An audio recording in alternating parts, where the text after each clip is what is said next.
नमस्कार मित्रमैत्रिणींनो, जर तुम्हाला आपल्या चॅनलवरच्या कथा आवडत असतील तर लाईक करत जात जा आणि चॅनलला सबस्क्राईब करून बाजूची घंटी दाबा आणि ऑलवर सेट करा. म्हणजे जेव्हा जेव्हा मी नवीन व्हिडिओ किंवा कोणतीही नवीन पोस्ट अपलोड करेन तेव्हा ती सगळ्यात आधी तुमच्यापर्यंत पोहोचेल. धन्यवाद.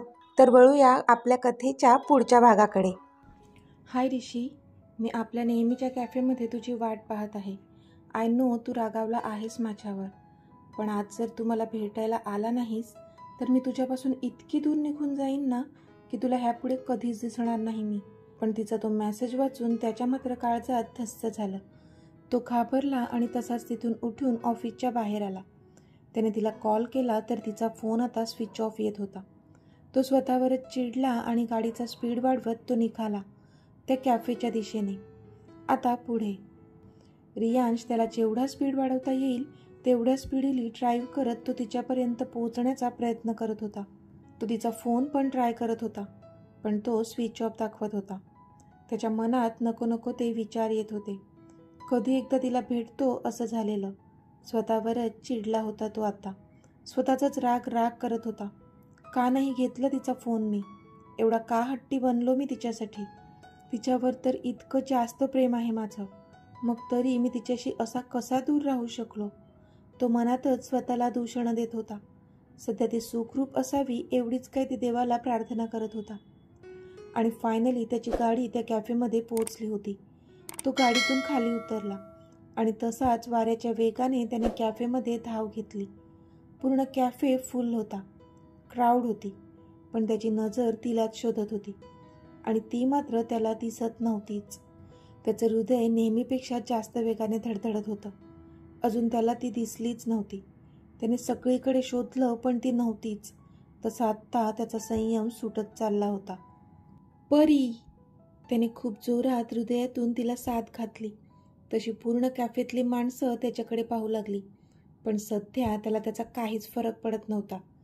ती एकदा मला दिसावी एवढीच इच्छा होत होती त्याची, आणि ती इच्छा पूर्ण होताना दिसली त्याला, कारण समोरून परी चालत येताना दिसली. तशी त्याच्या चेहऱ्यावर एक स्माईल आली. कधीपासून परी त्याची वाट बघत तिथल्या कोपऱ्यातल्या टेबलवर बसली होती, पण अजून तो आलाच नव्हता म्हणून तिला खूप वाईट वाटत होतं. तरी तो येईल अशी आस धरून ती थांबली होती. डोळ्यात अश्रू होते, मुसमुसणं सुरूच होतं. आणि आता त्याचा आवाज ऐकून तो सगळा बांध फुटला होता आणि तिचे डोळे भरून वाहत होते. भरल्या डोळ्यांनी तिने त्याच्याकडे धाव घेतली आणि जोरात स्वतःला त्याच्या मिठीत झोकून दिलं. तसा तो गालातच हसला. पण इथे कॅफेमध्ये जेवढे जण होते त्यांनी टाळ्यांचा एकच कडकडाट केला, पण त्या दोघांना मात्र कसलंच भान नव्हतं. एकमेकांच्या मिठीत ते अगदी भान हरपून विसावले होते. पण थोड्याच वेळात ती भानावर आली आणि आता सगळे आपल्याकडेच पाहत आहेत हे पाहून तिला खूपच ऑकवर्ड वाटू लागलं.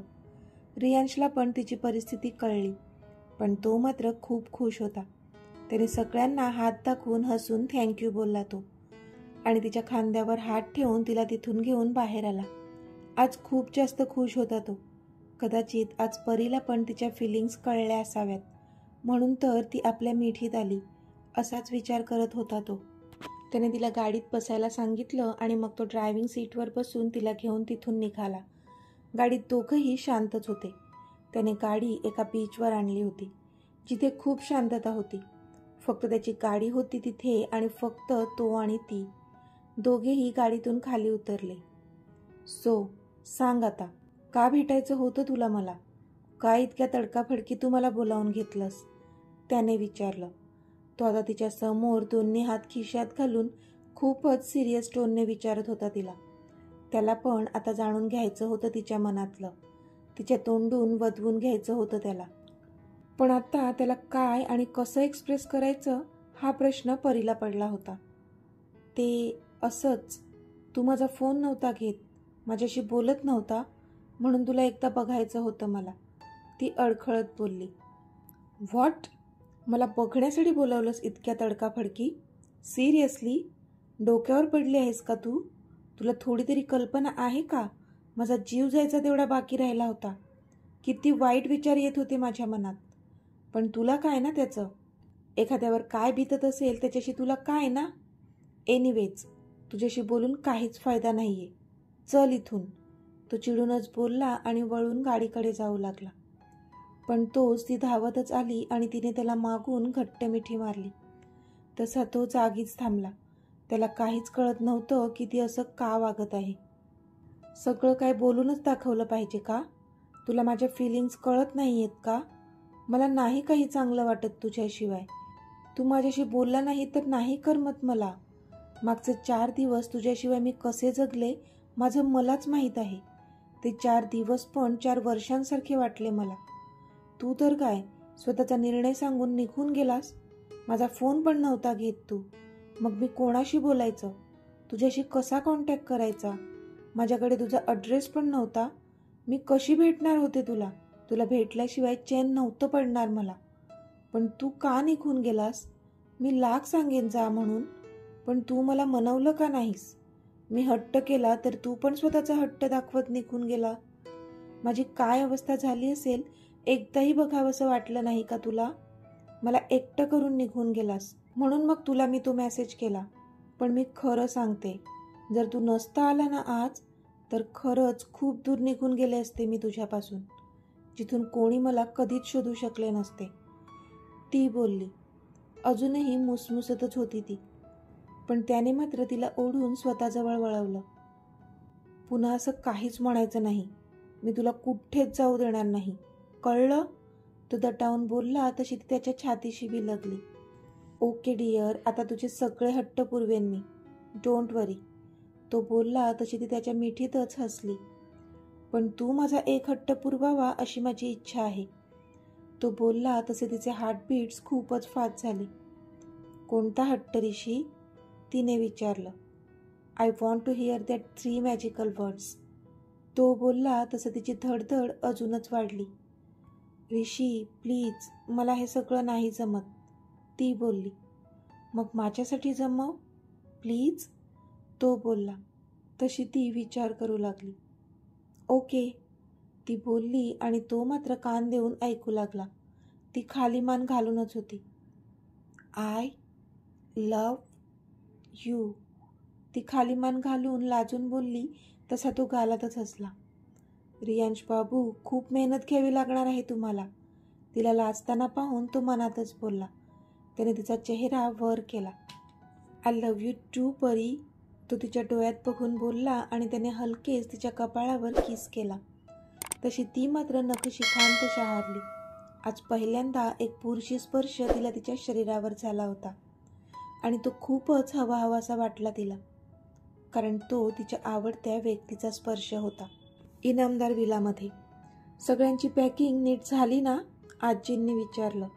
हो, आमची सगळ्यांची पॅकिंग झाली आहे. मी तर खूप जास्त एक्सायटेड आहे, अक्षता बोलली. एक्सायटेड तर तू असणारच. अनेजू येत आहे सोबत, अनु बोलली. तशी अक्षताने दोन्ही हाताने तिचा चेहरा झाकून घेतला. अरे बापरे, आत्ताच किती लाजते ही. प्रतीक्षा बोलल्या तसे सगळेच हसू लागले. इथे आपले लव्ह बर्ड्स मात्र नजरेनेच एकमेकांचा जीव घेत होते. तो कंटिन्युअस तिच्यावर स्टेअर करत होता आणि ती मात्र बाकीच्यांचं कोणाचं लक्ष जाईल ह्या भीतीने चुपके चुपके त्याच्याकडे पाहत होती. अक्षय पण बाजूलाच होता. अक्षयला जरी हे माहीत झालं असलं की त्याची दुसरी साईड आधीला माहीत झाली आहे, पण तरी त्याला हे अजून तरी माहीत नव्हतं की युविका पण तुझी राहिली नव्हती. आता ती फक्त आणि फक्त आधीची झाली होती, कायमची. इथे आधी मात्र तिला नजरेनेच सांगत होता की झोपायला जाण्याआधी एकदा मला भेट, पण ती मात्र नाहीमध्ये मान हलवत होती आणि म्हणून तो कंटिन्युअस तिच्यावर स्टेअर करत होता. चला सगळेजण झोपायला चला, लवकर उठायचंय. आजी बोलल्या तसे सगळेजण उठून गेले. एक एक करून घरातले दिवे बंद झाले. अक्षय पण वर निघून गेला. जाताना त्याने आधीवर एक कटाक्ष टाकला, पण तो त्याच्या मोबाईलमध्ये बघत बिझी दिसत होता. तसं त्याने त्याच्याकडे दुर्लक्ष केलं आणि तो वर निघून गेला. आता सगळेजण आपापल्या रूममध्ये निघून गेले होते. युविका किचनमध्ये पाण्याची बॉटल घेत होती. आधी तिच्या समोरूनच निघून गेला. जाताना एक रागीट लूक देऊन गेला तिला तो, कारण तिने त्याच्या रूममध्ये यायला नकार दिला होता. सडू, जेव्हा बघावं तेव्हा चिडतो नुसताच. तिने त्याच्याकडे पाहून तोंड वाकडं केलं आणि मग ती पण त्याच्या पाठोपाठ वर गेली. तिने एकदा त्याच्या रूमच्या दाराकडे पाहिलं, पण बंद होतं ते. तिला थोड्या वेळासाठी वाटलं की जावं तिथे, पण आवर घातला तिने स्वतःला आणि तिच्या रूममध्ये आली. ती तिच्या रूममध्ये शिरली आणि दार लावलं तिने. पण पुन्हा तिने पाठी वळून पाहिलं तर तो भिंतीला पाठ टेकून एकदम स्टाईलमध्ये उभा होता आणि त्याला पाहून तर दचकलीच ती. आदी, तू तू इथे काय करतोयस? ती अक्षरशः ओरडलीच त्याच्या नावाने. तू नाही आलीस म्हणून मग मीच आलो, तो त्याची बत्तीशी दाखवत बोलला. वेड लागले तुला, जा आधी इथून, कोणी पाहिलं ना तर चटणी बनवतील आपली, ती चिडून बोलली. तुझी रूम आहे ना ही, मग कशाला कोण बघेल? सगळ्यांना प्रायव्हसी आहे तशीच तुला सुद्धा आहे आणि तुझ्या मर्जीशिवाय तुझ्या रूममध्ये कोणीच येऊ शकत नाही, राईट? त्याने तिला मागून मिठीत घेतलं होतं आणि बोलत होता तो. पण तू तुझ्या मर्जीने आला आहेस, माझी मर्जी कुठे आहे त्यात? तिने विचारलं. का? तुला नाही का वाटत मी इथे थांबावं तुझ्यासोबत? त्याने तिच्या कानाला बाईट करत विचारलं तशी तिची मतीच गुंग झाली. आदी, काय करतोयस? ती कळवळली. Tell me, you like it all too, तो पुन्हा तिच्या कानावर किस करत बोलला तशी ती अंग अंग मोहरली. आदी, तू निघून जा इथून, मला कसं तरीच होतंय, ती बोलली. कसं तरी म्हणजे? त्याने विचारलं. कसं सांगू तुला आदी, ती अडखळत बोलली. युवी, कसं तरी म्हणजे? त्याने तिला सोडलं आणि आता तो थोडा रागातच बोलला. त्याला वाटलं त्याचं जवळ येणं नव्हतं आवडलं तिला. आदी, तू जवळ असल्यावर कसलंच भान नाही राहत मला, ती डोळे मिटूनच बोलली तशी त्याच्या चेहऱ्यावर स्माईल आली. ओके, काही नाही करत मी, मला तर फक्त तुझ्यासोबत थोडा टाईम स्पेंड करायचा आहे, बास. ये इथे बसू आपण, तो बोलला तशी ती पण मग कम्फर्टेबल झाली आणि त्याच्या बाजूला जाऊन बसली. आदी, उद्या मला तुझ्यासोबत बसायचं आहे बसमध्ये, मी अक्षयसोबत अजिबात नाही बसणार, ती त्याला दटावून बोलली तसा तो हसला. मग तुझ्या आत्तूला सांग तसं की मला आधीसोबत बसायचं आहे, तो खांदे उडवत बोलला. आदी, मस्करी नकोय मला, मला अक्षयसोबत नाही बसायचं आहे, आता काय करायचं ते तू बघ, ती बोलली. बरं, मी नाही बसू देणार तुला अक्षयसोबत, पण त्याच्या बदल्यात मला काय मिळेल, तो मिश्किलपणे बोलला. तशी ती डोळे बारीक करून त्याच्याकडे पाहू लागली. ठेंगा मिळेल तुला, कळलं, ती चिडून बोलली. हे असं असतं तुझं, मग मी नाही जा तुझी हेल्प करणार, तू जा आणि बैस अक्षयजवळ, तो बोलला.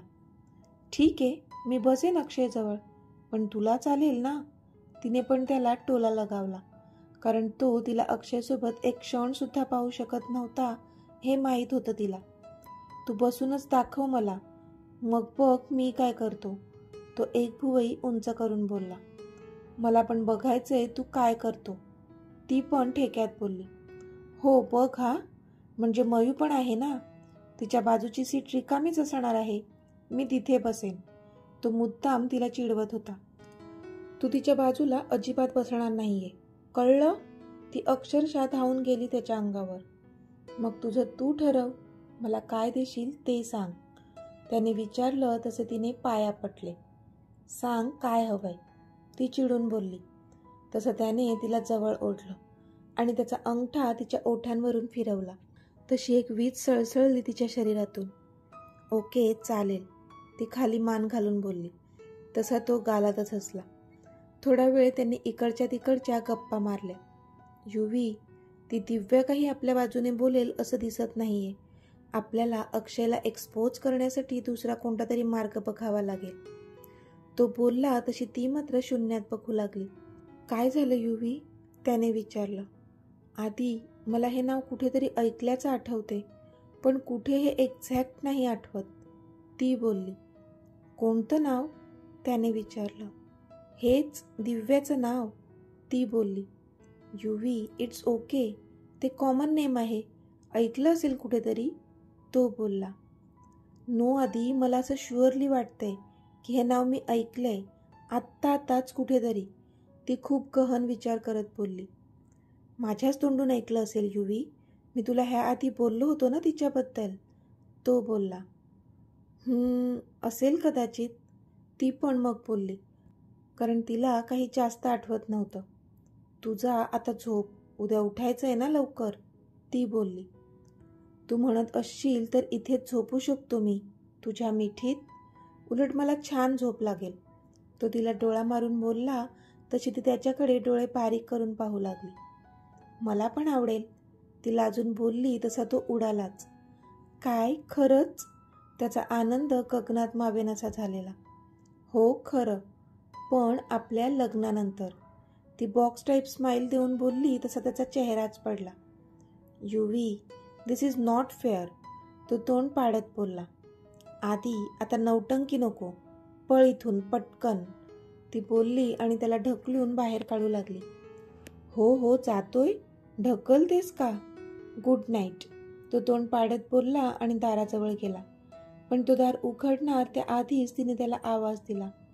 आधी 1 मिनिट, ती बोलली तसा तो जागीच थांबला. ती त्याच्या जवळ आली. काय झालं? किस करायचंय का मला? तो एक्सायटेड होत बोलला. तशी पुन्हा ती त्याच्याकडे डोळे बारीक करून पाहू लागली. ऐक ना, मला आत्ता आठवलं की मी ते दिव्याचं नाव कुठे ऐकलंय, ती खूपच उत्साहात बोलली. कुठे ऐकलंय युवी? आधी पण सिरियस होऊन तिच्या उत्तराची वाट पाहू लागला. तर मित्रमैत्रिणींनो, आजचा भाग तुम्हाला कसा वाटला ते मला कमेंटमध्ये सांगा. आणि जर आवडला असेल तर व्हिडिओला लाईक करा, शेअर करा आणि चॅनलला सबस्क्राईब करून बाजूची घंटी नक्की दाबा. चला तर भेटूया आपल्या पुढच्या भागात. तोपर्यंत धन्यवाद.